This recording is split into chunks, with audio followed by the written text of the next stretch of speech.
Hi fire signs, Aries, Leo and Sagittarius, Ascendant, Sun, Moon, Venus, Rising, and those of you cross-watching, welcome to your Tarot Love Messages. So today we're going to take a look at and see why is it that you haven't been able to let go or release your person's energy. What still makes you, what still keeps you holding on, or what still has you so attached to them. This is going to be a general reading, guys, so please just keep that in mind. If you're after a personal tarot reading with myself, please feel free to reach out and inquire. I will list my email address just below the video. Otherwise, guys, let's go ahead and see, what is it that keeps you holding on? What is it that prevents you from letting go?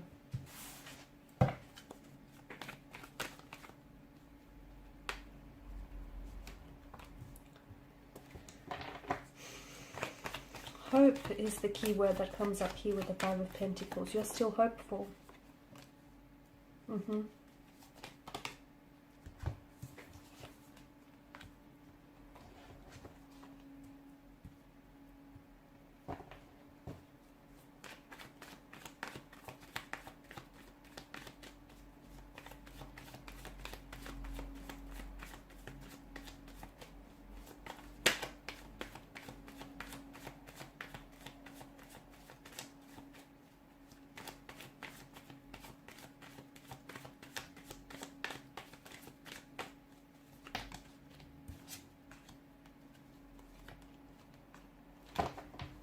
Bottom of the deck, you have the Page of Wands. Okay, you've got 3 out of 4 pages here. I feel like a lot of you are still you're holding on to a sense of hope. And in holding on to hope, it's what keeps you being unable to detach from them. It's what keeps you holding on, okay? Because, hope is all you have, even if you have nothing at all. And a lot of you, maybe this is someone whom, you've completely disconnected with this person, the relationship, the connection, he has experienced a breakdown and you haven't heard from this person. But I feel like you still hold hope. You're still holding out for them coming back into your life. You're still holding out from hearing from them. You're still holding a space in your heart for this person and also in your life. You're holding a physical space in your life for them to come back and reconnect, reconcile, hopefully revive or rejuvenate this relationship with you. You're holding on to this person. You're holding on to them, to their energy here. You're holding on to what you had and even what you could have had. And I feel like for a lot of you, that's what's preventing you from moving forward. It's all the things that the two of you spoke about having one day, the life that you guys have built up in your mind's eye, the visions that you've had for one another and for each, for the future here. It's that,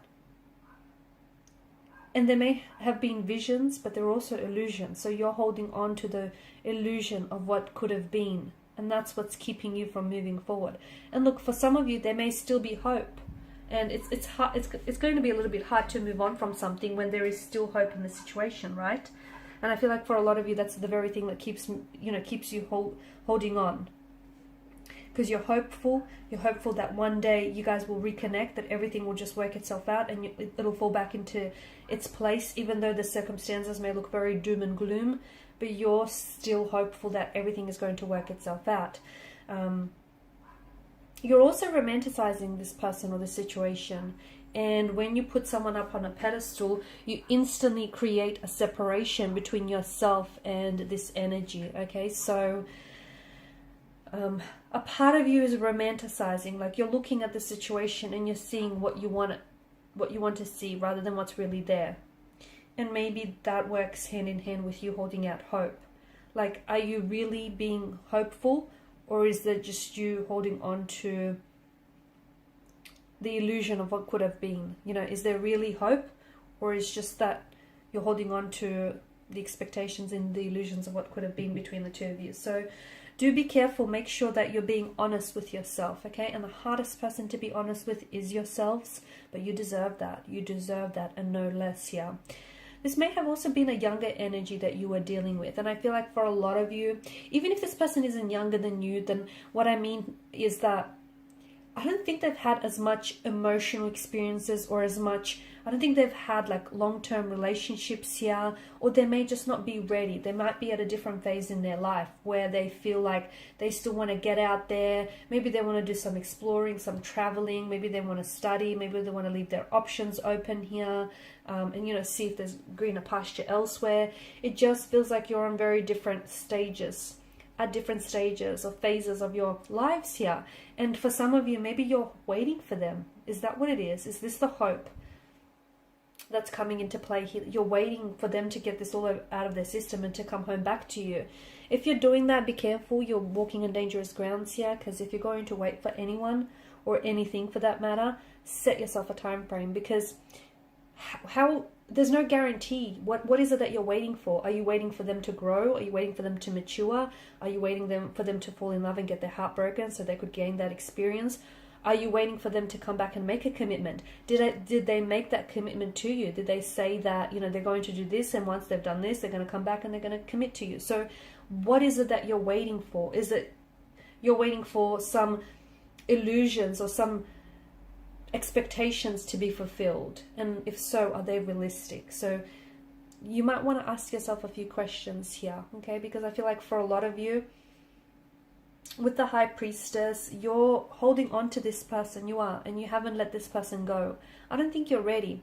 I feel like the both of you have been through some things. You've had a turbulent situation or a turbulent relationship, connection, or maybe this person here has really shared in your pain here, and that's made you really grow closer to them, okay? I also feel like this person has a lot of emotional baggage, or you might have a lot of emotional baggage that needs to be worked on.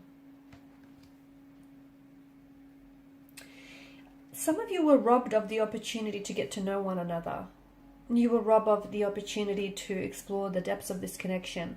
And that's the other thing that has you attached to this person, because it's that illusion of what could have been, okay? How their love could have saved you, or how, this relationship could have panned out, or the fairy tale, that you could have had. Those are all illusions, okay? Because if it could have been, it would have been. But since it wasn't, then that's what it is. It's what it stands as is. So some of you, I feel like you're not ready to let this person go, because you keep telling yourself an inner narrative. Your inner dialogue is telling yourself that this person is going to come back into your life, and when they do, they'll be ready and they'll commit. You don't know that. You're only telling yourself that because that's what you want to hear, but you don't really know that. And look, for some of you, maybe it is the case. Maybe they just need to get out there, explore, meet new people, form new contacts, form new connections, travel the world, seek adventure, excitement, and they'll get it out of their system. Maybe that's true for some of you, but not for all of you. You're holding on to their energy. You're holding on to... You're especially holding on to the fact that this relationship broke down. It's not your fault. It is not your fault. It takes two to tango. You couldn't possibly bear the weight of failure here on your own, because it's not your fault, okay? You were not solely responsible for the breakdown of this relationship. It takes two people to tango.